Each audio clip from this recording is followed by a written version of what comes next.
제가 청년 전도사 시절 교회 청년들과 함께 지내면서 재미있게 그리고 은혜스럽게 불렀던 이 CCM이 있습니다. 그게 바로 내가 주를 만났을 때라고 하는 곡입니다. 가사가 이렇습니다. 한번 들어보십시오. 내가 처음 주를 만났을 때 외롭고도 쓸쓸한 모습, 말없이 홀로 걸어가신 길은 영광을 다 버린 나그네. 정녕 그분이 내 형제 구원했나 나의 영혼도 구원하려나. 의심 많은 도마처럼 물었네. 내가 주를 처음 만난 날. 제가 설교를 준비하면서 이 찬양이 떠올랐는데 왜 이 찬양이 떠올랐겠습니까? 오늘의 설교 제목이 도마였기 때문입니다. 우리는 도마하면 떠오르는 서술어가 있습니다. 그게 바로 의심 많은 제자 도마라고 하는 이 서술어입니다. 혹자는 도마를 가리켜서 용감한 비관주의자라고 이야기하기도 하고, 또 어떤 사람은 남겨진 삶을 치열하게 산 사람이라고 그렇게 이야기하기도 합니다. 그렇지만 우리 기억 속에 그에 대한 이미지는 하나입니다. 의심 많은 도마, 이것이 강렬하게 남아 있습니다. 우리는 주일마다 12제자를 추적하고 있습니다. 오늘은 12제자 가운데 7번째 제자라고 할 수 있는 도마를 한번 추적해 보시기 바랍니다. 의심 많은 제자 도마. 그렇다면 도마, 그는 누구인가요? 첫 번째, 성도의 모임을 소홀히 한 자입니다. 여기 24절을 보십시오. 12제자 중에 하나로서 디두모라 불리는 도마는 예수께서 오셨을 때 함께 있지 아니한지라. 겟세마네 동산에서 예수님께서 체포되게 됩니다. 그때 제자들이 냅다 다 도망갔습니다. 그런데 오늘 이렇게 보니까 무슨 이유인지 모르겠지만 어쨌든 간에 이들이 모여든 것을 볼 수 있습니다. 안식 후 첫날이라고 되어 있으니까 예수님의 부활 소식을 들은 것 같아요. 그리고 누군가가 비상소집을 하지 않았을까라고 생각됩니다. 이렇게 한순간에 다 모여든 걸 봐서 누가 연락을 했을 것입니다. 그런데 도마는 안 보입니다. 연락이 됐는데 안 온 건지 아니면은 연락이 안 된 거지 어쨌든 간에 보이지 않는 것을 보게 됩니다. 오늘 이 본문에 보면 도마가 등장합니다. 도마를 가리켜서 디드모라고 이야기하는데 도마라고 하는 것은 아람어 이름입니다. 디드모는 이건 헬라어 이름이라고 이야기할 수 있는데 동네에서 친구들하고 이름이 불릴 때에는 도마도마라고 불렀고 어디 격이 있고 좀 예의가 있는 자리에서 디드모라고 불렸다라고 그렇게 이야기할 수 있습니다. 두 이름 다 쌍둥이라고 하는 뜻을 가지고 있는데 진짜 쌍둥이인지는 모르겠어요. 쌍둥이라면 또 하나가 있어야 되는데 거기에 대한 언급이 없습니다. 어떤 사람은 이야기하기를 성격이 이중적이어서 쌍둥이라고 이야기한 것이다라고 말하는 사람이 있는데 너무 과한 해석이라고 저는 생각을 합니다. 그런가 하면 또 이 사람이 어떻게 제자가 되었는지 배경에 대해서 언급이 없어요. 예수님이 직접 만나서 부른 건지 아니면 제자들이 찾아가지고 예수님을 소개한 건지 거기에 대해서 나와 있지 않습니다. 고향도 어디라고 나와 있지 않는데 그냥 고향을 모르면 갈릴리라고 그렇게 얘기를 하는데 모르기 때문에 이게 갈릴리라고 얘기하는 사람도 있습니다. 그런가 하면 어떤 사람은 이야기하기를 이렇게 그의 출발이 기록되어 있지 않는 것은 그 출발이 특별한 게 없었기 때문이다라고 그렇게 얘기하는 사람도 있습니다. 사실 우리 주변에도 이 도마 같은 사람이 많다라고 얘기할 수 있는데 내가 어떻게 하다가 예수를 믿었는지 그리고 내가 또 이렇게 또 신앙생활을 하게 되었는지 잘 모르겠는데 분명한 것이 있다면 나는 예수를 믿고 예수 없이는 못 산다라고 이렇게 얘기하는 사람이 됐다는 것. 어떻게 믿게 됐는지 모르겠는데 하나 확실한 게 있다면 난 진짜 예수 없이는 못 살아요. 못 살아요 하면서 예수 근처에 예수와 함께 있는 것을 볼 수 있습니다. 또한 흥미로운 것이 또 하나 있는데 공관복음, 마태, 마가, 누가복음에는 이 도마라는 이름만 나와요. 스토리가 없어요. 그런데 요한복음에는 3번씩이나 스토리가 나와요. 그 요한이 특별히 말하면 이 도마에 대해서 잘 알고 있지 않았는가 하는 생각도 하게 됩니다. 그러면 첫 번째 언제 등장하냐면 요한복음 11장에 보게 되면 예수님께서 죽은 나사로를 살리게 됩니다. 그때 예수님께서 지체하면서 가시게 되고 제자들은 가지 말자라고 했는데 이전에 갔을 때 우리 죽이려고 했는데 우리 가지 맙시다라고 그렇게 얘기도 했습니다. 상황이 이렇게 됐는데 이 도마가 탁 나타나서 뭐라고 얘기했습니까? 이렇게 얘기를 했습니다. 그게 뭐냐면은 아, 우리가 주와 함께 죽으러 가자라고 그렇게 얘기를 했습니다. 근데 이게 좀 약간 생뚱맞아요. 왜 그러냐면 예수님께서 나사로가 잠잔다라고 얘기하고 그리고 살리러 가자고 분명히 얘기했습니다. 근데 이 얘기를 듣고서 뭐냐면 우리 함께 죽으러 가자라고 그렇게 얘기를 했는데 뭔가 좀 이상하다는 생각도 하게 됩니다. 이 말 들으면서 누가 얘기하기를 이때 이 도마의 속내가 불편한 것 같다. 그의 속내가 불편함을 보여주고 있다라고 그렇게 말하기도 합니다. 그러다가 14장에 또 한 번 등장합니다. 요한복음 13, 14, 15, 16은 예수님의 긴 설교예요. 마지막 설교라고 하는 긴 설교가 나오는데 14장 그 중간에 들어가 있는 겁니다. 그때 예수님께서 뭐라고 말씀하시면 너희는 마음에 근심하지 말아라 라고 얘기했는데 예수님이 죽는다라고 고난을 이야기하니까 이 제자들이 사색이 된 거예요. 야, 이거 큰일 났구나 하는 생각을 하고 있는 겁니다. 그 모습을 보고서 예수님께서 너희는 마음에 근심하지 말라라고 얘기하면서 내가 처소를 예비하러 간다라고 얘기하고 처소를 예비하며 너희들을 글로 인도한다라고 그렇게 이야기를 하십니다. 그때 이 얘기를 듣고서 그때 도마가 또 끼어들게 됩니다. 뭐라고 얘기를 했습니까? 그때 이렇게 얘기하게 되었을 때 그가 이야기를 퉁명스럽게 이야기하는데 주여 주께서 어디로 가시는지도 모르겠는데 그 길을 어떻게 알겠습니까? 라고 얘기하는데 의외로 대답이 퉁명스럽고 너무 퉁명스러워요. 그거 어떻게 알아요? 라면서 여기서 그렇게 얘기를 하는데 어떻게 보면 짜증스러운 모습도 보여준다라고 이야기할 수 있습니다. 여러분 우울질이라고 하는 기질이 있는데 이게 약간 무슨 대답이 퉁명스러워요. 그리고 약간 짜증스러워요. 그 사람들이 이 도마를 가리켜서 우울질이라고 얘기하는데 대답이 아주 퉁명스럽고 짜증스러운 그 모습 그리고 부정적인 모습을 보고 우울질이다라고 그렇게 이야기를 하고 있습니다. 어떻게 되었든 간에 이 도마가 이렇게 질문함으로 말미암아 우리에게 중요한 말씀을 우리가 알게 됩니다.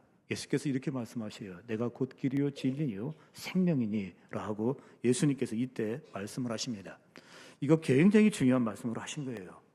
제자들이 예수님을 따랐습니다. 예수님의 죽음을 이야기하는 순간에 길을 잃어버렸습니다.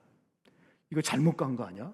잘못 들은 거 아니야? 하면서 갈등하고 있는 그 시점에 예수님께서 명확하고 시원한 대답을 준 거예요. 이걸 이렇게 생각할 수 있습니다. 어떤 한 분이 저한테 묻기를 김개똥이라의 집이 어디냐라고 물어요. 제가 김개똥이라는 집을 알아요. 설명을 하려면 이렇게 해야 됩니다. 긴 도로에 갔다가 큰 도로에 가다가 옆에 골목이 있는데 그 골목으로 들어가신 다음에 한참 가다가 우회전하신 다음에 빨간 대문이 있는데 빨간 대문을 보고 우측으로 가시고 그 뒤에 뒷문에 뭐가 있고 전봇대 옆에 있는 집이 그 집입니다. 이렇게 얘기를 했다 생각해보시죠. 그러면 설명하는 사람도 되게 어렵고요. 듣는 사람은 더 어려워요. 근데 이 사람을 그걸 인도하려면 어떻게 해요? 간단합니다. 아줌마 날 따라오세요. 내가 곧 길이요 그 말은 그런 말입니다. 괜찮아 나만 따라오면 돼 이렇게 된 거예요. 아주 명확하게 대답을 준 것을 볼 수 있습니다. 그럼에도 불구하고 14장에 등장하고 있는 이 도마의 모습도 역시 좀 이렇게 퉁명스러운 그런 모습을 보게 됩니다. 그러다가 드디어 요한복음 20장에 그가 또 등장하게 됩니다. 우리가 잘 아는 대로 예수님이 죽게 되었고 그로 말미암아 제자들은 무서워서 다 도망갔습니다. 그리고 피신을 했습니다. 다락방에 숨어 있는 것을 우리가 볼 수 있습니다. 요한복음 20장 19절 앞부분입니다. 부활 후 첫날이 있고요. 여드레가 지난 다음에 예수님이 또 오신 거예요. 그러니까 앞부분에 있는 부활의 첫날이었는데 그때 예수님이 오셔요. 오셔서 뭐라고 말씀하시냐면 너희에게 평강이 있을지어다라는 그 소리를 하신 것을 보게 됩니다. 그런데 이때 우리가 잘 아는 대로 이 도마가 없었던 것입니다. 왜 안 왔는지 말씀드린 대로 모르겠어요. 근데 비상소집을 했을 때 제가 보기에는 도마도 빼놓지 않았으리라고 생각이 됩니다. 제자들이 이 순간에 다 모인 것은 누군가가 비상소집을 했기 때문입니다. 근데 이걸 전달받았는지 못 받았는지 모르겠지만 어쨌든 간에 오지 않았습니다. 오겠습니까? 어쨌든 간에 그런 성도의 모임을 소홀히 했다라고 그렇게 얘기할 수 있습니다. 24절을 다시 한번 보십시오. 12 제자 중에 하나로서 디두모라 불리는 도마는 예수께서 오셨을 때 함께 있지 아니한지라 예수님이 왔을 때 없었습니다. 그 자리에 있었던 사람은 확신 가운데 거합니다. 그 자리에 없었던 사람은 의심 가운데 거하면서 헤매고 있는 모습을 우리에게 보여주고 있습니다. 여기서 우리는 중요한 사실을 배우게 됩니다. 의심 가운데 활기차지 못한 신앙생활을 하는 사람이 있습니다. 병자처럼 예수 믿는 사람이 있습니다. 그 사람의 특징은 있죠. 모임을 굉장히 소홀히 한다는 겁니다. 은혜의 자리에 소홀히 하지 마십시오. 예수 그리스도의 이름으로 모인 자리에 소홀히 하지 마십시오. 그 이유는 예수 그리스도의 이름으로 모인 자리에 주님이 오시기 때문입니다. 우리의 신앙의 여정 가운데 진짜 하나님께서 강력한 은혜를 주셔야 될 때가 있어요. 강력하게 뜨겁게 만나야 될 때가 있습니다. 근데 그때를 우리가 알지 못하지 않습니까?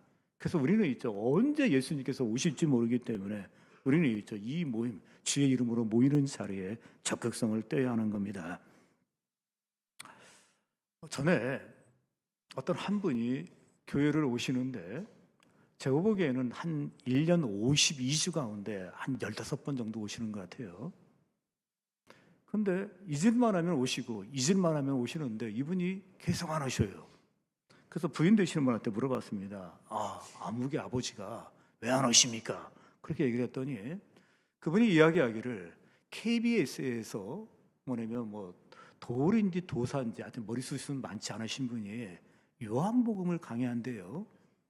근데 그거를 강의하는데 듣는데 있죠. 그거 들으면 들을수록 더 의심이 생기고 헷갈려가지고 나는 교회 안 간다, 안 오고 있다라고 그렇게 얘기를 하는 겁니다. 여러분이 있죠.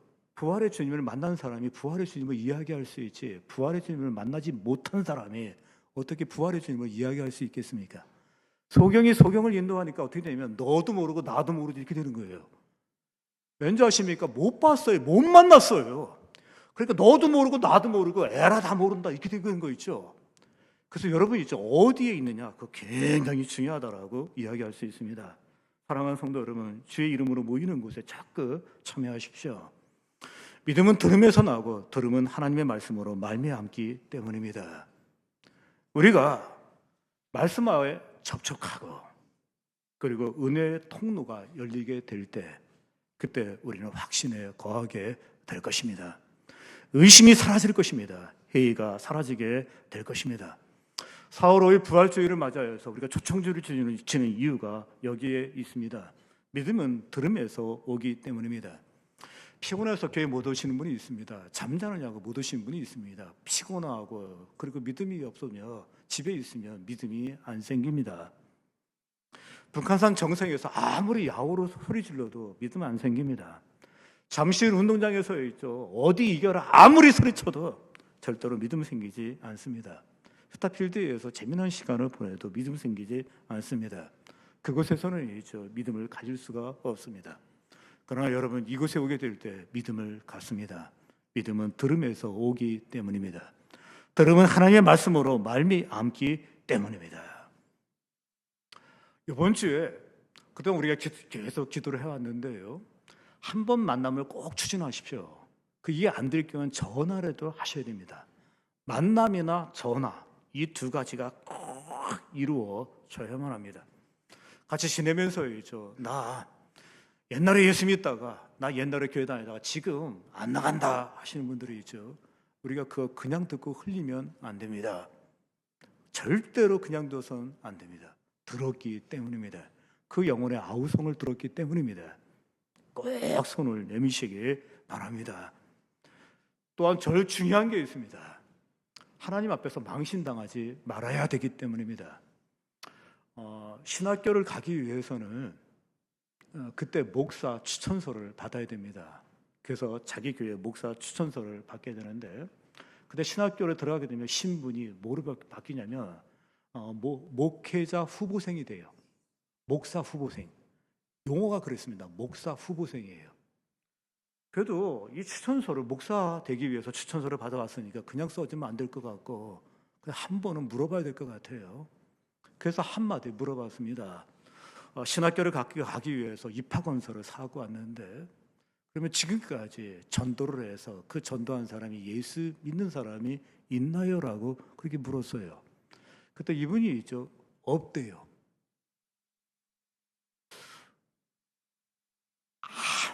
번도 전도하지 않으면 예수는 보고, 그 다음에 예수의 보혈은 또 보고, 굉장히 마음속에 불편함이 있었습니다. 그래서 또 얘기를 했어요. 지금부터 하시면 됩니다. 이 자리에 오신 사랑하는 성도 여러분, 나 50년 예수 믿었습니다. 70년 예수 믿었습니다. 근데 나를 통해서 예수 믿는 사람이 있나요? 구원 얻은 사람이 있나요? 그러면 주님이 없다 그러면 있죠. 그럼 뭐냐는 거예요. 이게 뭐냐는 거예요. 사랑하는 성도 여러분, 꼭 기억하십시오. 우리 도마를 통해서 우리가 교훈 얻어드릴 것이 있습니다. 성도의 모임을 소홀히 하지 마십시오. 은혜의 자리를 소홀히 하지 마십시오. 예배 자리에 소홀히 하지 마십시오. 그 이유는 주님이 그때 오십니다. 도마의 문제는 이런 문제도 있고 저런 문제도 있습니다. 그러나 제일 큰 문제는 그가 은혜의 자리를 소홀히 했습니다. 이 시대 성도들이 있죠. 꼭 가슴에 담아야 될 말씀이 하나 있습니다. 히브리서 10장 24절에서 25절 말씀입니다.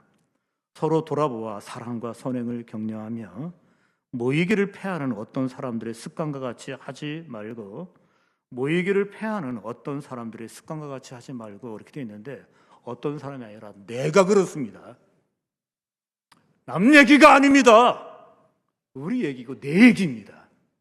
모이기를 피하는 어떤 사람들의 습관과 같이 하지 말고라고 되어 있는데, 내 신앙생활하는 모습을 보고서 신앙의 게으름으로 사람이 갈까요? 아니면 내 신앙의 모습을 보고 신앙의 진지함으로 갈까요? 긴장으로 갈까요? 내 모습을 보고 신앙의 나태로 갑니까? 아니면 신앙이 긴장하고 결심하는 모습으로 가고 있습니까? 어차피 우리 인생은 누구에게 인생을 받기도 하고 주기도 하는데, 우리 함께 지나면서 영향을 주기도 하고 받기도 합니다. 혼자 사는 것이 아닙니다. 다시 한번 이 말씀이 찬송소리처럼 들릴 수 있기를 바랍니다. 모이기를 패하는 어떤 사람들의 습관과 같이 하지 말고, 성령께서 여러분의 심령 속에 큰 확성기를 돌릴 수 있기를 바랍니다. 의심 많은 제자 도마, 그는 누구입니까? 성도의 모임을 소홀히 한 자입니다. 두 번째, 도마, 그는 누구입니까? 부정적인 언어 생활을, 습관을 가진 자입니다. 25절 보십시오. 다른 제자들이 그에게 이르되 우리가 주를 보았다 하니, 도마가 이르되 내가 그의 손에 못자국을 보며 내 손가락을 그 못자국에 넣으며 내 손을 그 옆구리에 넣어보지 않고는 믿지 아니하겠노라 하니라라고 되어 있습니다. 여러분, 이거 굉장히 부정적인 것입니다. 왜요? 도마는 초신자가 아닙니다. 그리고 신학자도 아닙니다. 도마는 예수님과 함께 3년을 지냈습니다. 그 3년을 지낸 입이 뭐냐면, 네가 말했는데 못 믿겠다는 거예요. 이 말은 무슨 얘기입니까? 그러지 않고서 못 믿겠다라고 그렇게 이야기한 것입니다. 이 말이 초신자가 한 말이 아니기 때문에 제가 부정적인 언어 습관이라는 단어를 쓰고 있는 겁니다. 3년을 함께 다니고, 그리고 예수님의 그 설교를 계속 들었음에도 불구하고 지금 뭐냐고 그러면 그렇게 말하는 겁니다. 무서워서 다락방에 숨었습니다. 무서우면 문을 잘 잠굽니다. 제가 비교적 문을 잘 잠그고요, 가스 밸브도 제가 잘 잠굽니다. 저희 집사람이 제일 싫어하는 게 자꾸 가스 밸브 잠그는 것 때문인데, 뭘 하려고 하는데 그 사이에 잠궈놓고 가니까 기분 나쁘다라고 그렇게 얘기를 하는데, 겁이 많아서 그래요. 이들이 겁이 많으니까 문을 잠그고 있었습니다. 그때 예수님께서 오셔서 너에게 평강이 있을지어다라고 했을 때 평강이 확 밀려왔는지 두려움은 없어지고 이들에게 기쁨이 충만했다라고 성경은 되어 있습니다. 항상 이때 문제가 있는 사람인데 도마가인데 도마가 없습니다. 이 일을 경험한 사람들이 어떻게 했습니까? 도마가 없었으니까 도마한테 가가지고서 우리가 예수님 만났다라고 그렇게 이야기하게 됩니다. 그때 정상적인 도마라면 이렇게 얘기해야 됩니다. 예수님 지금 어디 계셔? 어디 가면 만날 수 있어? 언제 또 오신대? 그러면서 예수님 찾아가지고 막 밟겨 다녀야 되는 거 아닙니까? 근데 뭐라고 얘기하냐면이죠, 손에 못자국을 보고 그 못자국에 손가락을 넣는다고 했는데 못이 굳나 봐요. 손가락이 들어갈 정도의 굵기가 했던 것 같아요. 창자국을 봐야 된다라고 그렇게 되어 있습니다. 저는 여러분이 있죠, 정말 이거 보면서 그가 너무 부정적인 언어 쓰고 있다라고 생각을 합니다. 특별히 예수님은 기획을 쓸 때마다 계속 말씀하셨어요. 마태복음 16장 21절 보십시오. 이때로부터 예수 그리스도께서 자기가 예루살렘에 올라가 장로들과 대제사장들과 서기관들에게 많은 고난을 받고 죽임을 당하고 제3일에 살아나야 할 것을 제자들에게 비로소 나타내시니. 도마의 언어는 너무 부정적인 겁니다. 왜요? 제자 공동체에서는 이런 말이 나와서는 안 됩니다. 아니, 나올 수가 없어요. 이거는 전혀 불신자 속에서만 나올 수 있는 그런 얘기였습니다. 극단적인 표현이라고 얘기할 수 있는데 가끔 신앙생활하는 가운데 말을 아껴야 할 때가 있습니다. 지금 도마에게는 있죠. 말을 아껴야 될 때라고 저는 생각을 합니다. 흔히 말을 아끼는 사람은 지혜롭다라고 이야기합니다. 말을 아낀다고 하는 것은 말의 가치를 안다는 거예요. 그리고 능력과 파워를 안다라고 그렇게 얘기하는 겁니다. 그런 사람만 말을 아낄 수가 있습니다. 우리가 하는 말 중에 미래는 말에 의해서 결판난다라고 그렇게 이야기합니다. 나쁜 말 많이 하십시오. 나쁜 미래가 기다릴 것입니다. 좋은 말 많이 하십시오. 좋은 미래가 준비될 것입니다. 우리는 말은 씨와 같다라고 이야기할 수 있는데 우리가 뿌린 씨에 의해서 우리는 열매를 걷게 됩니다. 그래서 여러분 말을 아끼십시오. 특히 극단적인 말을 아끼십시오. 가끔 대화를 하다 보면 있죠. 극단적으로 이야기하는 사람이 있습니다. 극단적으로 말을 하는 게 습관화되면 이분은 사고가 굉장히 단순해집니다. 그리고 시야도 단순해진다라고 이야기할 수 있는데 인간 세상에는 진짜 복합적으로 다양한 것이 얽히고 설켜 있습니다. 그냥 쉽게 있죠. 흑백으로 얘기할 수 없는 게 너무 많아요. 그런데 이게 자꾸 이런 식으로 살면 사고가 좁아진다라고 이야기할 수 있습니다. 또 극단적인 말을 하는 사람이 있습니다. 이 사람은 감정이 증폭된다라고 얘기할 수 있고 갈등이 확산된다라고 그렇게 이야기할 수 있습니다. 뿐만 아니라 더 나가서 자기 속에 갇힌다라고 얘기할 수 있는데 극단적인 말을 많이 쓰는 조직이 제가 보기에는 깡패, 조폭 같아요. 근데 이 깡패, 조폭 보면 극단적인 말을 쓰는데 한 게 뭐예요? 죽여, 살려, 꿇어, 이런 얘기만 해요. 완전히 이 몰수에 갇히는 데 있죠. 그들 속에 살아요. 세계 속에 살아요. 더 중요한 것은 이 극단적인 말은 공동체의 영성을 약화시키기도 합니다. 공동체의 언어는 공동체의 온도입니다. 언어를 보면 그 공동체의 온도를 알 수가 있습니다. 결국 공동체 안에서 이 말은 극단적인 말은 은혜의 흐름을 만들어주는 것이 아니라 진장의 흐름을 만들어줘요. 극단적인 말은 공동체를 굉장히 극단적인 흐름, 진장의 어떤 흐름을 갖다 이렇게 만들어줘서 진정하게 만들어요. 더 나아가서 우리가 말을 아껴야 된다는 이유가 있습니다. 우리는 입술의 말을 통해서 우리의 믿음의 집을 세워가고 있는데 잘 짓고 잘 짓세, 우리 집 잘 짓세 그렇게 얘기를 하는데 믿음의 집을 이야기하고 있습니다. 그런데 그 믿음의 집이 어떻게 만들어지냐면 놀랍게도 우리의 말을 통해서 만들어집니다. 우리의 언어를 통해서 말을 통해서 우리의 믿음의 집의 크기가 결정되고 형태가 결정되고 그리고 모양이 결정된다라고 그렇게 이야기할 수 있습니다. 사랑하는 성도 여러분 꼭 기억하십시오. 말을 바꾸면 믿음이 밝아집니다. 말을 바꾸면 믿음의 크기와 질이 바뀌게 됩니다. 그리고 말을 바꾸게 되면 믿음이 풍성하게 될 것입니다. 무릇 더러운 말은 너 입 밖에도 내지 말고 내지 말라고 했어요. 너희 말을 항상 은혜 가운데서 소금으로 맛을 낸과 같이 하라라고 되어 있는데 맛을 하되 맛있게 하라 이렇게 되어 있습니다. 이렇게 하십시오. 나의 나 된 것은 하나님의 은혜라고. 도마, 그는 부정적인 언어 습관을 가진 자입니다. 세 번째, 도마그는 누구입니까? 보이는 것 중심의 신앙 기초를 가진 자입니다. 여기 29절을 보십시오. 예수께서 이르시되 너는 나를 본고로 믿느냐? 보지 못하고 믿는 자들은 복되도다 하시니라. 분명 예수님의 도마의 믿음을 인정합니다. 인정하는데 아쉬움이 있대요. 이 믿음의 기초가 보이는 곳에 되어 있다라고 그렇게 되어 있습니다. 이 말씀을 듣고 이렇게 반문하는 분도 있습니다. 이 보고도 믿기 어렵고, 아니 보고도 못 믿는 판국에, 아니 보지 않고 어떻게 믿겠습니까? 라고 이렇게 얘기를 하면서 어떤 분이 이렇게 합니다. 그럼 무조건 믿는 겁니까? 맹목적으로 믿습니까? 라고 이렇게 말하는 분도 있습니다. 그렇지 않다는 건 본인이 잘 알고 계실 겁니다. 우리 하나님은 성경을 66권을 쓰셨습니다. 그리고 우리에게 주셨습니다. 무려 1500년간 쓰여졌습니다. 이걸 주어졌다고 하는 것은 맹목적으로 무조건 믿으라고 하는 것은 결코 아닙니다. 그뿐만 아니라 예수 그리스도를 이 땅에 보내주셨습니다. 그분이 말씀하십니다. 또 우리에게 선포하셨습니다.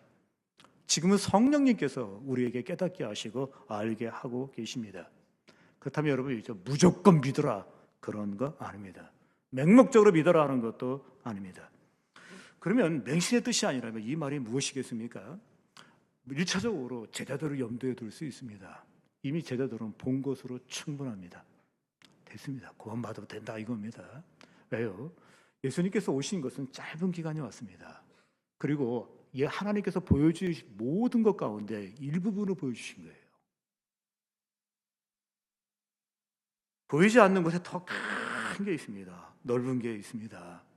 그런데 인간은 눈이 보는 것이 제한적이고 듣는 것이 제한적인데 그나마 어떤 건 뛰어나고 어떤 건 뛰어나지도 못할 정도로 지능이 그렇게 탁월하지가 않아요. 그런데 하나님이 세우신 것은 이렇게 크고 많은데 우리가 보는 것은 요만큼인데 요것에 근거해가지고 우리의 믿음이 형성된다면 우리의 믿음은 아주 제한적일 것입니다. 그리고 왜곡될 수 있다라고 그렇게 이야기할 수 있습니다. 그래서 여러분, 우리 하나님은 정말 크시고 광대하십니다. 무한하십니다. 볼 수 없는 게 얼마나 많은지 모릅니다.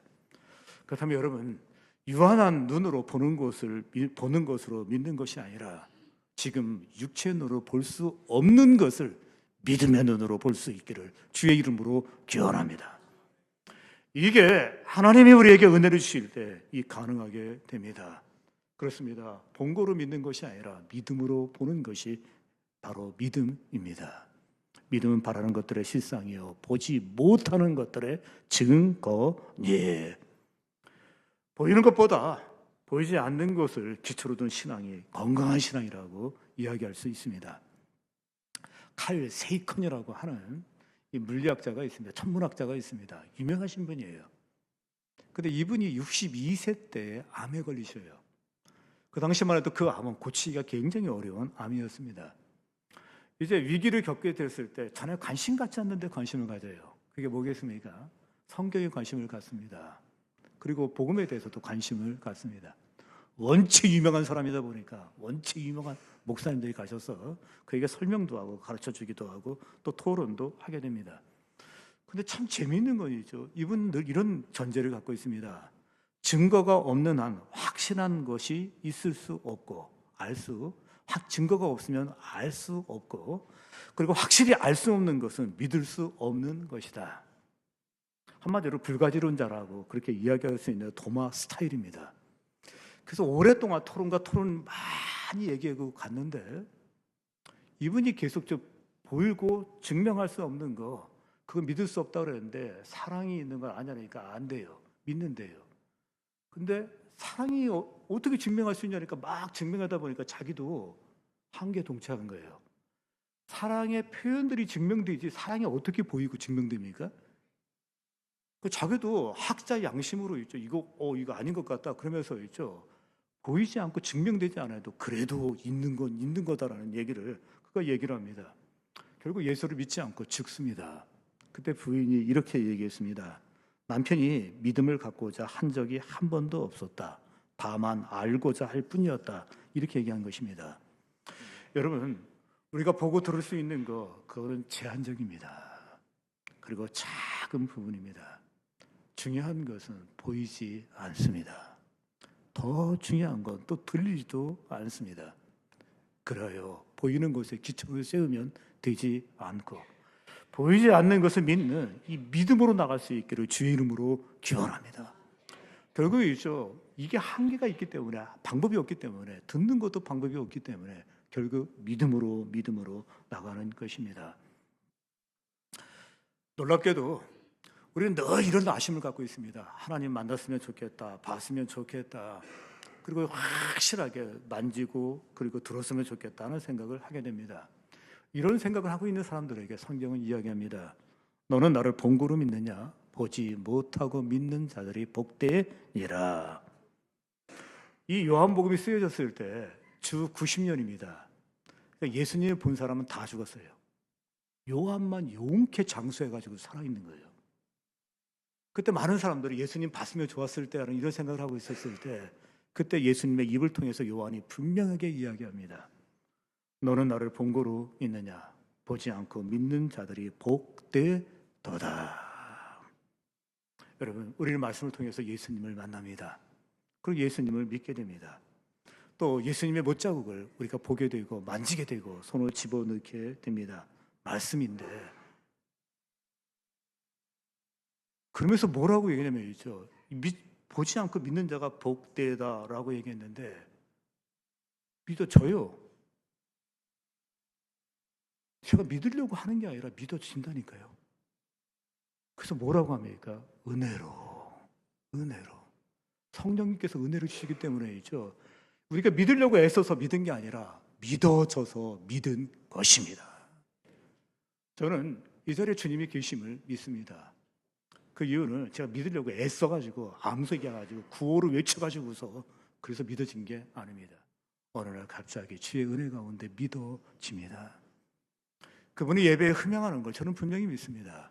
이거 역시 제가 배운 게 아니라 외친 게 아니라 내 속에 주입시킨 게 아니라 어느 날 갑자기 주의 은혜 가운데 믿어집니다.